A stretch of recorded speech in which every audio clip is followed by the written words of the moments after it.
Welcome back to Vigor. It's your boy, Stealth Jet, and I'm back in the mix. Now, I made a challenge to myself. I'm gonna do something a bit unorthodox. The SVU that I used in my previous video is the same weapon I'm going to use on Sagbruk. Right there. Now, this map is Ambush Central mixed with Batteries to No Death. Because, it's mid, if not close range, and there are plenty of bushes, plenty of forestry. Yeah. And I'm putting myself at a disadvantage because I have a weapon with a scope on it and it's not semi-automatic. I mean, it's not like, you hold a trigger and it keeps firing. It's not that. It's single fire. So my challenge to myself is this. See about getting a secondary weapon and survive. Anything else is icing on a cake. But there's also the chance I may not get a kill. Maybe I will survive, and that's the ultimate goal in the first place.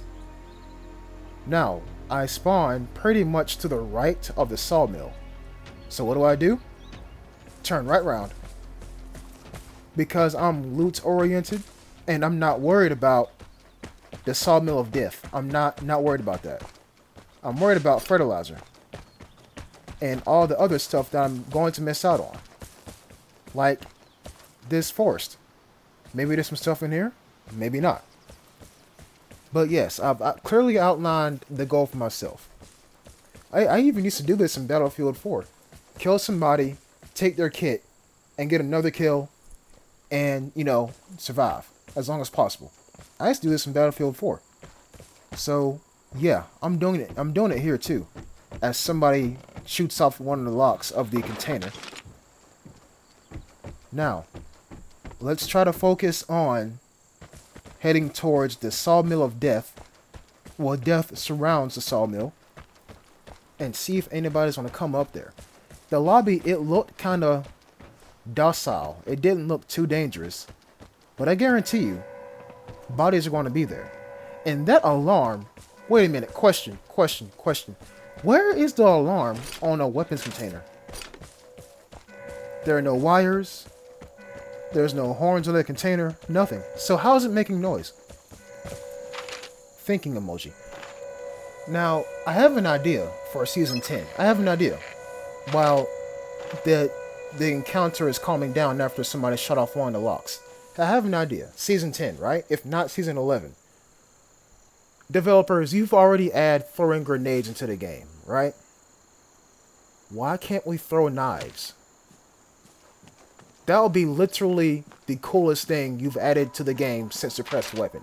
If you can throw all the knives that you like the John and the RM14, as the gunshots ring out and hit somebody, and it's a one-hit kill, and all the knives have the same, I guess, air velocity with the same drag coefficient, that would be lit. I would really enjoy that. But yeah, now back to the gameplay. I placed that transmitter right there because the airdrop has been moved behind me. So if somebody hits the detector and sees my transmitter, as I check to see if that's a person, if somebody hits the detector and sees that transmitter I placed and comes over there to investigate, that ridge I was looking at, I'm like, that's probably a really good sniping spot, just in case anybody were to come down there and investigate. But it turns out, I won't need it. It's good to have it there, and I wish that you can get XP for every time somebody uses a detector, and you have a transmitter out. You should get 10 or 20 XP for deception or something like that. I don't know.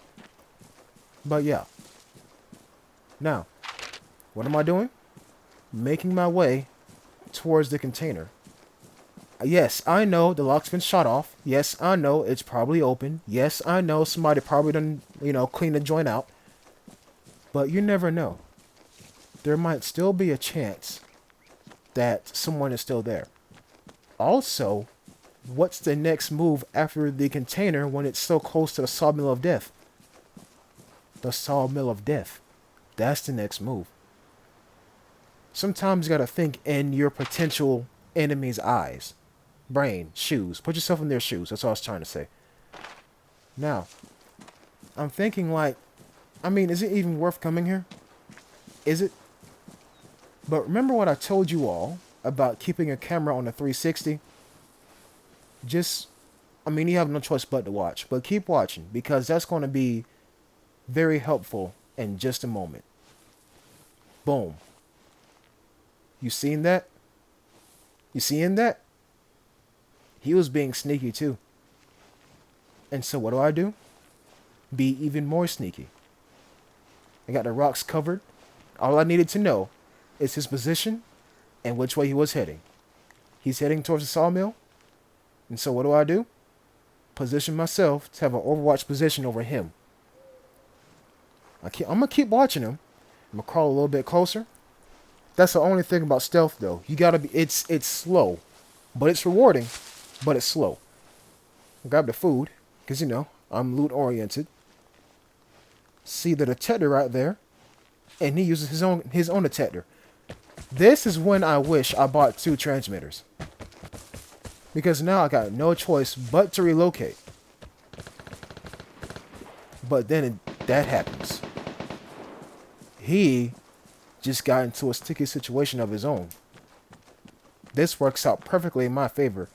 He probably done forgot that I was pinged to his left. Because now he's in a gunfight. And is it the end of the gunfight? Doubt it. That's why I'm walking over here to investigate right now. I doubt that's the end of the gunfight. It was too short. It was way too short. The burst between 2 weapons didn't last long enough. And I'm prancing around here because I'm like, maybe there's somebody still in a sawmill. I didn't hear anything in this direction. Didn't see anything in this direction. And too bad I couldn't crawl upstairs. See, I'm looking at that sawmill and I'm thinking, I would be shot right now in the head if somebody was in one of those windows. But I'm not getting shot at. And at some point, right there, footsteps, that's him. That's him. Chasing me.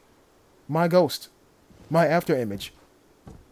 Now, time to stalk. No, it's not time to stalk. I'm stuck between a rock and a hard place. That guy who just hit the detector knows where I am, but he also knows where his prey went. So, right now, I'm stuck in a sandwich. I hide in here because wood is very loud, number 1, and number 2, I'm indoors. That gives me some kind of relative safety. Come outside, check the corner, don't see anything. The guy was headed in this direction. He was. He could have changed directions really easily, and I'm basically chasing the ghost myself. But I'm going to take that chance. Because maybe he hit the detector, well, his PSD once again, and he might have found my transmitter. My plan might have worked. Might. I just wasn't in a position to execute my plan. I'm walking along this fence line here, or this fence, to ensure that he's indeed walking this way. That's why I'm standing up, looking over the fence. Don't see anything, don't hear anything. Now what do I do from here? Avoid that truck, because I don't want a car alarm to go off. And walk straight back into the sawmill. This is the easiest place. The plane is coming. Prepare to fight for the airdrop. To hear footsteps. But then I hear a grenade.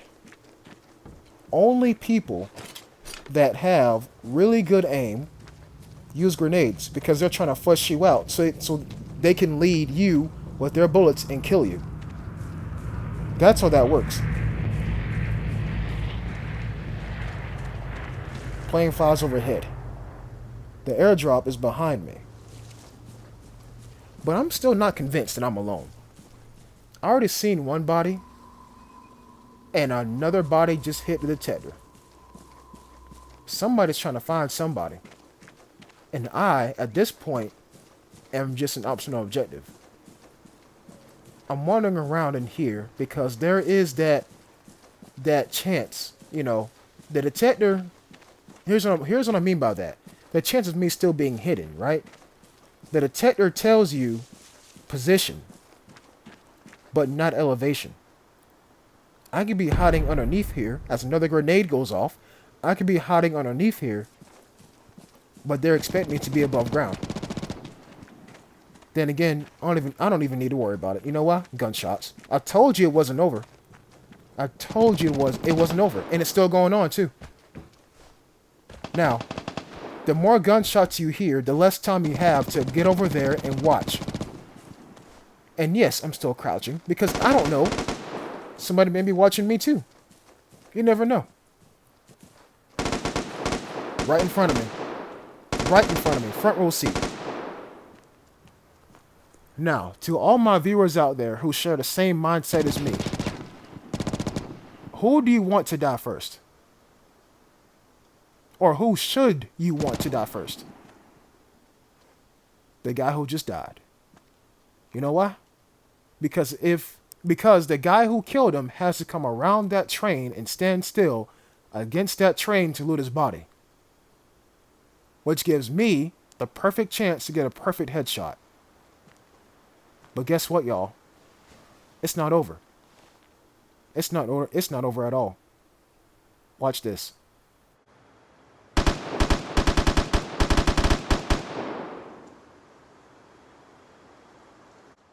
This game's motto should be, you are never safe in Vigor. That guy just got a kill, played it smart, didn't loot the body immediately, went into a bush, tried to heal himself, and ended up getting killed. Gunshots attract players. But then again, he did use a detector twice. So maybe he attracted him due to the detector and not him shooting somebody else. Either way, that's 2 bodies off the map. Now I'm real anxious about looting this guy because we just seen what happened. But I'm gonna take my chance. Loot body, boom, secondary weapon. Nice. Am I gonna take it? No. No. Because you know why? You plan ahead. Jump the fence. Make sure I'm safe.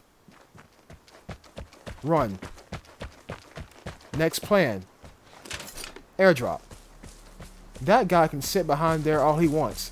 I know he's there. I know he is. So, why would I exit in that general direction? Why? Next move, airdrop. Now, I'm getting glint. Y'all see that, right? That's glint. Wasn't there somebody here with an M21? Very spooky. Prepare to get into a sniper battle. Look, determine, fake, glint. That thing may not harm you, but it sure will slow you down. All those seconds I spent determining if I'm safe or not could have been seconds I used to get this airdrop.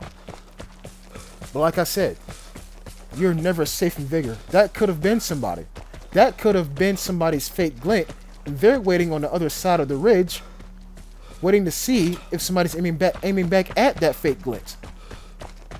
In turn, you're giving away your position to them by aiming at something that's fake with your scope. You're giving glint to the fake glint. Do you see how intricate things can work in this game? Don't worry, that's why I'm here. Subscribe to my channel if you're new. Anyways, I don't like this airdrop. I really don't. Don't like it at all. My anxiety's through the roof. You know why? Look at all these trees. Look at all these trees. And guess what? It's gonna get worse. Sitting duck, sitting duck, sitting duck, sitting duck, sitting duck. Didn't get killed. If you can stand still for that long near an airdrop and not get shot at and or die, you should be in the clear. Should be in the clear. Should does not mean is. Because you're moving around, and then you have to stop to disarm that code. That entire time, your head is still. Still. Easy kill. But guess what? I'm out of there alive. Yeah, sometimes, you get runs like these where you don't get a lot of stuff and your XP isn't the highest.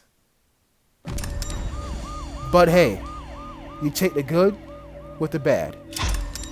Here's the reality of this video. I played an encounter literally 5 times before this match. Every single time I died, I lost 3 ADRs and 2 MP5s. But didn't I post a video talking about the most XP I got in the game? Sometimes you gotta take the good with the bad. You keep going on. Doesn't matter how many times you die. As long as you have a single weapon in your inventory and you know how to shoot it, you keep going. You got to keep going. But anyways, this has been Stealth Jet, bringing you another piece of knowledge in this game. I hope you enjoyed, and I will catch you in the next episode. Remember, subscribe if you're new. I'll catch you in the next episode. Peace.